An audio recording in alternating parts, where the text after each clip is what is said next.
Bonjour, je vais continuer aujourd'hui ma traduction du chapitre 2 du livre La psychologie des profondeurs et la nouvelle éthique d'Eric Newman.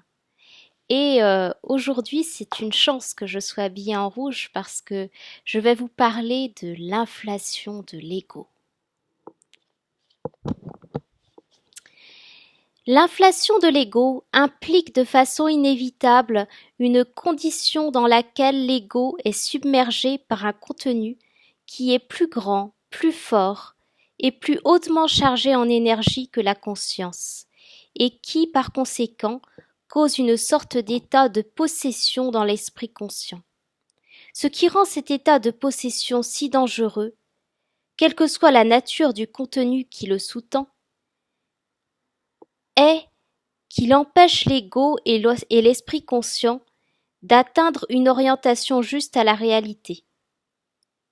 Tous les états d'inflation et de possession sont accompagnés par une restriction de la conscience. L'exemple le plus clair de ceci est l'idée fixe, dans laquelle l'ego est submergé et dominé par une idée fixe, avec pour résultat qu'il ignore les aspects essentiels de la réalité. La tyrannie du contenu par lequel la conscience est possédée conduit à la répression des éléments dans la réalité qui sont incompatibles avec cette idée qui a obtenu possession et à l'ignorance des facteurs, et l'ignorance de ces facteurs conduit au désastre. Ainsi qu'il est démontré par une vaste accumulation d'exemples historiques, toute forme de fanatisme, tout dogme et tout type d'unilatérité compulsive finit par être renversé précisément par ces éléments qu'ils ont réprimés, supprimés ou ignorés. L'inflation de l'ego est induite par son identification avec les valeurs collectives. Ce qui rend cette inflation si désastreuse, cependant, n'est pas quelque danger intrinsèque qui peut être trouvé dans la nature des valeurs en elles-mêmes, mais c'est plutôt par l'identification de l'ego personnel avec le transpersonnel sous la forme de valeurs collectives que l'individu limité perd contact avec ses propres limitations et devient inhumain.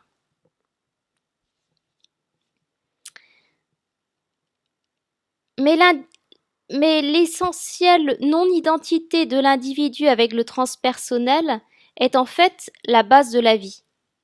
L'unicité et l'individualité de l'homme est réalisée précisément par la différenciation de soi de ce qui est créature et limité du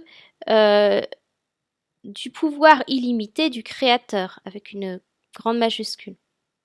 Dans l'inflation, avec une majuscule.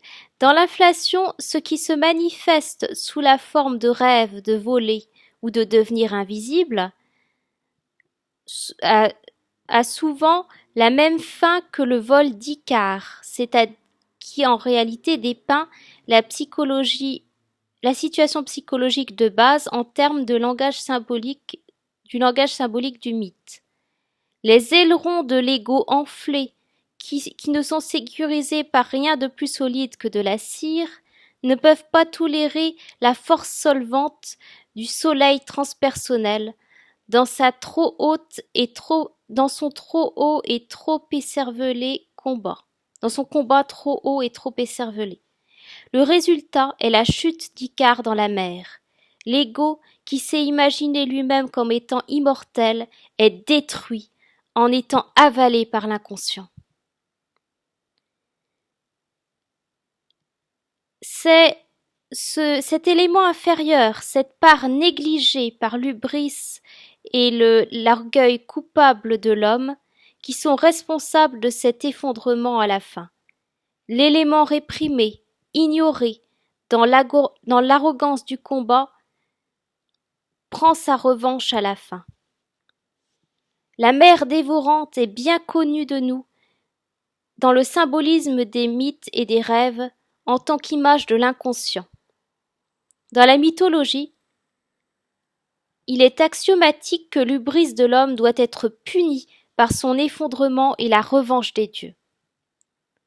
Mais cet axiome est la projection d'une loi psychologique.